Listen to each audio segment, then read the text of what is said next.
या देवी सर्वभूतेषु विद्यारूपेण संस्थिता नमस्तस्यै नमस्तस्यै नमस्तस्यै नमो नमः। प्यारे छात्रों, जैसा कि अभी आज के प्रथम सत्र में हमने वैयाकरण सिद्धांत कौमुदी का रक्ताद्यर्थक प्रकरण का अध्ययन किया था, उसमें 1219 नंबर तक के सूत्रों का अध्ययन हमने कर लिया था। इस द्वितीय सत्र में आज हम 1220 नंबर का जो सूत्र है उसका अध्ययन प्रारंभ करते हैं। सूत्र है ये उदस्वित अन्यतरस्याम, उदस्वितो अन्यतरस्याम। सूत्र से वृत्तौ लिखितमस्ति ठक्षात् पक्षे अण। देखिए, इस सूत्र में जब हम इसका पदच्छेद करते हैं तो उदस्वित है अन्यतरस्याम, ये दो पद हमें मिलते हैं। उदस्वित है, ये उदस्वित तकारांत शब्द है, उसका पंचमी का रूप है, और अन्यतरस्याम ये अव्यय है। इस प्रकार से इस सूत्र का अर्थ होता है कि सप्तम्यंत जो उदस्वित शब्द है उससे उसमें संस्कार किया गया और भक्ष्य अर्थ में वैकल्पिक रूप से ठक प्रत्यय होता है। वैकल्पिक रूप से ठक प्रत्यय होता है। पक्ष अण, और पक्ष में अण प्रत्यय भी होता है। अब देखिए, इसे नीचे वाला सूत्र है ईसु सुक्तांतात कह, इस उस उक त एदंतात, अर्थात ये जिनके अंत में हो। कौन कौन से? इस, उस और उक और त, ये चार शब्द दिए हैं। ये चार शब्द जिसके अंत में हो तो ठय के स्थान पर क आदेश होता है। एदंतात परस्य ठक कैशात, ठय के स्थान पर का आदेश होता है। ये जो सूत्र है वह ठस्य का अपवाद है। अन्यत्र ठय प्रत्यय के स्थान पर एक आदेश होता है, किंतु वह ठय यदि इस, उस, उक, तय से परे हो तो का आदेश होता है। और यह जो क आदेश होता है वह अनेकाल होने के कारण अनेकाल सिद्ध सर्वस्व जो सूत्र है उस नियम के अनुसार संपूर्ण के स्थान पर होता है। अर्थात ठय में ठ है और अ है तो दोनों वर्णों के स्थान पर यह आदेश होता है। अब देखिए, अब जब हम इसका उदाहरण देखते हैं तो इसका उदाहरण आता है ओदस्वित क और ओदस्वित है। ओदस्वित क और ओदस्वित है। इसमें देखिए, उदकेन सोयति वर्धते इति उदस्वित। उदस्वित कहते हैं। उदस्वित किसे कहते हैं कि उदक यानी जल, तो जल डालने से जो बढ़ जाता है, जिसमें वृद्धि को प्राप्त हो जाता है, उसे उदस्वित कहते हैं।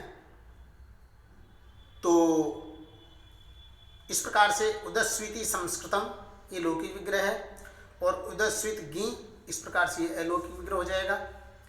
उदस्वित और अन्यतरस्याम सूत्र से वैकल्पिक से ठक प्रत्यय होता है, और जब ठक का हम अनुबंध लोप करेंगे तो ठय बच जाएगा। ईसु सुक्तांतात के सूत्र से ठय के स्थान पर का आदेश होता है, और का आदेश होने के पश्चात कर तद्वित समास प्राप्त संज्ञा हो जाएगी। सुपो धातु प्राप्त से सुप का लोप हो जाएगा। ये बन जाएगा हमारा उदस्वित और कह, उदस्वित कह। ठक का जो कह है, कह की कह में कह की संज्ञा होने के कारण कीति जैसे आदिवृद्धि हो जाएगी, तो ओदस्वित का शब्द बन जाएगा। पुनः प्रातिक संज्ञा होकर के जो सु आएगा, सु को आदेश अमीपुर से पूर्व रूप होकर के ओदस्वित कम, इस प्रकार से प्रत्यय, इस प्रकार से ये शब्द बन जाता है। ठक प्रत्यय न होने के पक्ष में संस्कृतम भक्षा जो सूत्र है उससे अण प्रत्यय हो जाएगा, और अण प्रत्यय होकर के आदिवृद्धि होकर के ओदस्वित प्रयोग बनता है। इस प्रकार से दो प्रयोग हमारे इसके बनते हैं। आगे देखिए, आगे इसी सूत्र में लिखा हुआ है ईसुसो प्रतिपदोक्तयोर ग्रहणात न ये आशीषा चरतीति आशीषिक है, उषा चरतीति औशिक है। अर्थात ईसु सुक्तांतात का ये सूत्र है। इस सूत्र में इस और उस ये प्रतिपदोक्त ही गृहीत होते हैं। तात्पर्य यह है कि उणादि प्रत्यय जो इस और उस है उनका यहाँ पर ग्रहण होता है, किसी अन्य का नहीं। इस प्रकार से आशीषा चरती इस अर्थ में आशिष्टा और चरती सूत्र से ठक प्रत्यय होने पर उसके स्थान पर क्या आदेश नहीं हुआ है, क्योंकि आंग पूर्वकात सास धातु से क्यू प्रत्यय करके सर्वपार लोप करके आशा से को उपदायम इत्तम वाच्यम इस वार्तिक से धातु का जो आकार है उस आकार के स्थान पर इकार आदेश होकर के आशीष शब्द बनता है। इस प्रकार से प्रतिपदोक्त इस न होकर के आशीष शब्द का अवयव है, अतः ठे के स्थान पर ठस से कसे इक आदेश होकर के आशीषित बन जाता है। इसी प्रकार से ऊषा चरती अर्थ में उष्टा से ठक प्रत्यय होने पर का आदेश नहीं होता है, क्योंकि यहाँ पर वस धातु से कोई प्रत्यय उसका सौरपर लोप धातु के वकार के स्थान पर संप्रसारण उकार होकर के उस शब्द बनता है, अतः यह प्रतिपदोक्त न होकर के लाक्षणिक उष है। इस प्रकार से यहाँ पर ऊषा शब्द बन जाता है, फलित ठे के स्थान पर एकादेश होकर के और आदि वृद्धि वगैरह होकर के ओशी का प्रयोग बनता है। अब देखिए इसी सूत्र के अंतर्गत एक वार्तिक आती है 200 उपसंख्यान। 200 उपसंख्यान में जो वार्तिक है 200 उपसंख्यान में जो वार्तिक है वह वार्तिक क्या कहती है कि दो शब्द के आगे यदि ठे प्रत्यय हो तो उसके स्थान पर का आदेश कहना चाहिए। तो यहाँ पर जो उदाहरण है वो दोष का उदाहरण है, तो देखिए किस प्रकार से बनेगा। दोर्भ्याम चरतीति दोष कह, दोर्भ्याम चरतीति दोष कह, तो इस अर्थ में दोष भ्याम से ठक प्रत्यय और दोर्भ्याम चरतीति लोकी विग्रह और दोष भ्याम इति अलोकी विग्रह, इस प्रकार से कर देते हैं अपन। दोर्भ्याम चरतीति लोकी विग्रह और दोष भ्याम से अलोकी विग्रह होकर के और ठक प्रत्यय होने पर ये हमारा प्रत्यय समासास से प्रातिपदिक संज्ञा सुपधातु से सुप का लोप होकर के दोष और ठह ये स्थिति बन जाती है। ये जो वार्तिक है 200 उपसंख्यान वार्तिक से द्वारा ठह के स्थान पर का आदेश होने पर किति से आदि वृद्धि और जो दंत सकार उस दंत सकार के स्थान पर मूर्धन्य सकार आदेश होकर के दोष का बन जाता है। पुनः प्रातिपदिक संज्ञा होकर के प्रथमा विभक्ति के एक वचन में जो सु प्रत्यय आएगा सु का विसर्ग होकर के और ये दोष का प्रयोग बन जाता है। इस प्रकार से इस सूत्र के अंतर्गत आने वाली जो दोनों तीनों सिद्धियां है पूरी होती है। अब चलिए आगे सूत्र देखते हैं अपन, जैसा कि आपको स्क्रीन पर दिखाई दे रहा है। क्षीरात ठई, क्षीरात ठई अत्र संस्कृतम इत्येव संबंध्यते न तो भक्षा। क्षीरात पंचम्यंत अस्ति और ढय प्रथमांतम अस्ति, ढय में से अनुबंध लोप होकर के और इसमें से ढय से बचता है और अवशेष जो ढकार उस ढकार के स्थान पर आयने ये फटक व्यायाम सूत्र से ए आदेश होकर के और ये प्रत्यय का स्वरूप बन जाता है। तो अब देखिए जब इस सूत्र का अर्थ अपन देखते हैं तो सप्तम्यंत जो शीर शब्द है उससे उस शीर शब्दात शीर शब्द जो प्रातिपदिक शब्द बन जाता है उससे उसमें संस्कार किया गया इस अर्थ में ढय प्रत्यय होता है। अब देखिए यहाँ पर जो ढय प्रत्यय है वो ढय प्रत्यय जो होता है तो नीचे क्या दिया है, तेन यवागौ अपि भवति, यवागौ भवति छेरेयी, तो प्रयोग बनता है छेरेयी। तो देखिए किस प्रकार से बनेगा ये क्षेरेयी दूध में संस्कृत किया गया यवागु, क्षीरे संस्कृत में लौकी विग्रह, क्षीरगी इति अलोकी विग्रह, क्षीरा ढय सूत्र से ढय प्रत्यय अनुबंध लोप ढय में से अनुबंध लोप के ढय बचता है, उस ढय को आयने इन एक सूत्र से ए आदेश हो जाता है। पुनः प्रत्यय समास प्रातिपदिक संज्ञा सुपधातु से सुप का लोप और आदि वृद्धि भय संज्ञा होकर के अकार का लोप होकर के छेरे बन जाता है। अब यहाँ पर छेरे के आगे यवागु स्त्रीलिंग शब्द है तो वह यवागु स्त्रीलिंग शब्द होने के कारण स्त्रीत्व विवक्षायाम टिड्ढाने सूत्र से की प्रत्यय होकर के छेरे ही बन जाएगा। छेरे बनने के पश्चात पुनः प्रातिपदिक होकर के जो सु आएगा उस सु का लोप होकर के और छेरे ही ये प्रयोग बन जाएगा। इस प्रकार से इस सूत्र में आने वाली जो छेरे ही प्रयोग था वह पूरा हुआ। अब देखिए आगे हमारा सूत्र आता सास्मिन पौर्णमासीति, सास्मिन पौर्णमासीति। इसमें देखिए इसमें क्या है, इसमें जब प्रयोग अपन देखते हैं तो सास्मिन पौर्णमासीति ये जो प्रयोग है इस प्रयोग में देखिए ये जो सूत्र है इसमें सा अस्मिन इति, सा अस्मिन इति, वह है इसमें, इस अर्थ में, वह है इसमें, इस अर्थ में सास्मिन पूर्णमासी सूत्र है, उससे अण प्रत्यय होता है। तो देखिए, इति शब्दात संज्ञाम इति लभ्यते पौषी पूर्णमास्याम अस्मिन पौषो मास है। सूत्र का अर्थ देखते हैं अपन। प्रथमांत अर्थात प्रथमा विभक्ति जिसके अंत में ऐसे प्रथमांत शब्द से पूर्णमासी विशेषवाची जो प्रातिपदिक शब्द है उससे अस्मिन, अस्मिन में देखते हैं अपन सप्तमी विभक्ति का एक वचन तो अधिकरण है, तो अधिकरण द्योतित रहने पर, अधिकरण अर्थ द्योतित रहने पर अण प्रत्यय होता है, अण प्रत्यय होता है, ये सूत्र का अर्थ है। अब देखते हैं इस सूत्र का उदाहरण। पौषी पूर्णमास्याम अस्मिन पौषो मास है। तो अर्थात हिंदी में थोड़ा सा अर्थ इसका देख लेते हैं अपन। पुष्य नक्षत्र से युक्त जो पूर्णिमा हो उसको पोषी कहते हैं, और जिस महीने में पोषी हो उस मास को पोष कहा जाता है।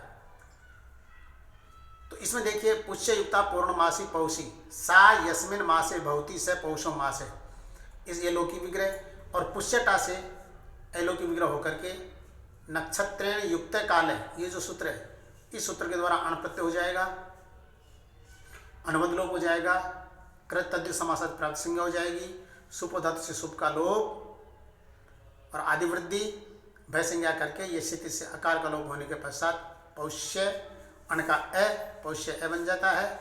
उसके पश्चात देखिए, तिष्य पुष्यो नक्षत्राणी ये लोप इति वाच्यम, इससे जो यकार है उस यकार का लोप हो जाता है।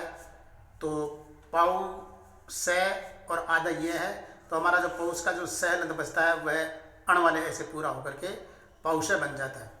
पौषय बन गया। पौषय बनने के पश्चात स्त्रित वीक्षायाम टिड्ढाणे सूत्र से गी प्रत्यय होकर के गी में अनुबंध होकर के ई, इस प्रकार से पौषी शब्द बन जाता है। पौषी शब्द बन गया। उसके पश्चात पौषी बन गया तो पौषी सु में सास्मिन पौर्णमासी सूत्र से अण प्रत्यय होकर के भयसंग इकार का लोप होकर के पुनः तो पौषय बन जाएगा। पौषय बनने के पश्चात पुनः प्रतिसंज्ञा जो सु आएगा, उस सु का विसर्ग होकर के यह पौष सिद्ध होता है। इस प्रकार से पौषी पूर्णमास्याम अस्मिन पौषो मास है। तो जिस महीने में जो अर्थ है वह अर्थ विद्यमान रहने पर, इसी तरह पूर्णिमा से जिन जिन नक्षत्रों के संयोग से महीनों के नाम आधारित रहते हैं उस प्रकार से उस महीने की पूर्णिमा को वह कहा जाता है। जैसे चित्रायुक्ता पूर्णमासी चैत्री, सायसिन मासे से चैत्रो मास है। विशाखायुक्ता पूर्णमासी वैशाखी, सायसिन मासे से वैशाखो मास है। तो चैत्र वैशाख ज्येष्ठ, इस प्रकार से ये आगे से आगे निरंतर बढ़ता रहता है और ये उसी नाम से उसको जाना जाता है। अब देखिए, अब यहाँ पर एक सूत्र जो है हमारा आग्रहणस्वात्ठक, आग्रहायणस्वात्ठक, इसमें देखिए आग्रहायणस्वात् पंचमांत अस्ति और ठक प्रथमांतम अस्ति। अब ये जो सूत्र, इससे पहले वाले जो सूत्र थे अभी पूर्णमासी के हमने जो प्रयोग पढ़े थे वो सामान्यतः अण प्रत्यय के हैं। अब यहाँ पर वैकल्पिक रूप से जो है आगे जो प्रत्यय होते हैं उनकी भी व्यवस्था यहाँ पर पाणिनि जी ने बताई है। तो ये जो अग्रिम सूत्र है, ये अग्रिम सूत्र उसी का द्योतक है। आग्रहायणस्वात्, ये जो पंचमांत है तो पंचमांत, और ठक है जो प्रथमांत है। तो अब इस प्रकार से जब हम इस सूत्र का अर्थ देखते हैं तो प्रथमांत समर्थ पूर्णमासी शब्द के साथ समानाधिकरण वाले आग्रहायणी और अश्वत्थ शब्दों से सप्तमी के अर्थ में ठक प्रत्यय होता है। तो इस प्रकार से जब हम आगे देखते हैं तो सूत्र की जो वृत्ति है उस वृत्ति में क्या लिखा हुआ देखिए, अग्रे हायनम अस्य इति आग्रहायणी, अग्रे हायनम अश्या, अग्रे हायनम अश्या इति आग्रहायणी, प्रज्ञादेर आकृतित्वात् अण पूर्व पदार्थ संज्ञाम इति अणत्वम। तो इस प्रकार से जब हम देखते हैं तो देखो यहाँ पर किस प्रकार से दिया है, इस पूर्णमासी के बाद अगला वर्ष है, अस्मिन अर्थ, इस अर्थ में अग्रे हायनम, अग्रे हायनम अश्या, इस विग्रह में समास होकर के अग्रहायण शब्द बनता है। और अग्रहायण में प्रज्ञादिव्य अण सूत्र के द्वारा अण प्रत्यय होने पर प्रातिपदिक संज्ञा, शुभ का लोप, आदि वृद्धि, वैसंज्ञ ककार का लोप होकर के पूर्व पदार्थ संज्ञा मग सूत्र से रेप के परे जो नकार है उस नकार को णत्व होकर के आग्रहायण शब्द बनता है। और आग्रहायण शब्द बनने के पश्चात स्त्री विवक्षा में गी प्रत्यय होकर के आग्रहायणी पूर्णमासी इस प्रकार से सिद्ध हो जाता है। तो ये जो प्रकृत सूत्र है इस प्रकृत सूत्र की प्रक्रिया पूरी होती है। अब देखिए आगे, जब ये आगे दे रखा है आग्रहायणी पूर्णमासी अस्मिन आग्रहायणी को मास है, जिस महीने में आग्रहायण की पूर्णमासी होती है वह मास आग्रहायणिक होता है। तो आग्रहायणी पूर्णमासी अस्मिन आग्रहायणी को मास लोकी विग्रह और आग्रहायणी सु इति अलोकी विग्रह। आग्रहायण ठग ये जो सूत्र है इस सूत्र से ठग प्रत्यय हो जाएगा, अनुबंध लोप हो जाएगा, ठग के स्थान पर इकादेश हो जाएगा, कृतज्ञ समास से प्राप्त संज्ञा हो जाएगी, सुपो धातु से सुप का लोप होकर के और भयसंज्ञक जो इकार है उस इकार का लोप होकर के आग्रहायणी का शब्द बनता है। पुनः प्रातिसंज्ञा होकर जो सु आएगा उस सु के स्थान पर विसर्ग होकर के आग्रहायणी का सिद्ध हो जाता है। इस प्रकार से इस आग्रहायणी के और पुनः एक प्रयोग और दे रखा है अश्वथेन युक्ता पौर्णमासी अश्वत्थ है, अश्वथेन युक्ता पौर्णमासी अश्वत्थ है, निपातनात् पौर्णमास्याम अपि लुक आश्वत्थिक है। तो देखिए अश्वथेन युक्ता पौर्णमास्य अश्वत्थ है, निपातनात् पौर्णमास्याम अपि लुक तो आश्वत्थिक है। तो यहाँ पर जिस पौर्णमास में अश्वत्थ है अर्थात अश्विनी नक्षत्र हो उसे अश्वत्थ कहा जाता है। तो यहाँ पर इस प्रकार से जब हम इसका विग्रह करेंगे तो नक्षत्र युक्त काल सूत्र से अण प्रत्यय और अण प्रत्यय हो जाएगा। अण प्रत्यय होने पर ये जो सूत्र हमारा आग्रहणास्वार्थक इस सूत्र से इसका लोप मान लिया जाता है, निपातनात् इसका लोप मान लिया जाता है। उसके बाद अश्वत्थ सूत्र में अश्वत्थ सु इस अलोकी विग्रह में आग्रहणा स्वार्थक सूत्र से ठग प्रत्यय, अनुबंध लोप, ठे के स्थान पर इकादेश, प्रातिपदिक संज्ञा, कृतज्ञ समास से प्रातिपदिक संज्ञा, सुपो धातु से सुप का लोप, आदि वृद्धि और भयसंज्ञक जो आकार है उस आकार का लोप हो करके आश्वत्थिक इस प्रकार से ये शब्द बनता है। और पुनः प्रातिपदिक संज्ञा होकर के प्रथमा विभक्ति के एक जो सु प्रत्यय आएगा उस सु का विसर्ग होकर के और ये आश्वत्थिक प्रयोग बन जाता है। इस प्रकार से प्यारे छात्रों ये आज के द्वितीय सत्र में हमने 5 सूत्रों का अध्ययन किया। कल हम इसके आगे वाले प्रकरण जो अग्रिम सूत्र है उस अग्रिम सूत्र का अध्ययन करेंगे। तब तक के लिए नमो नमः, धन्यवाद।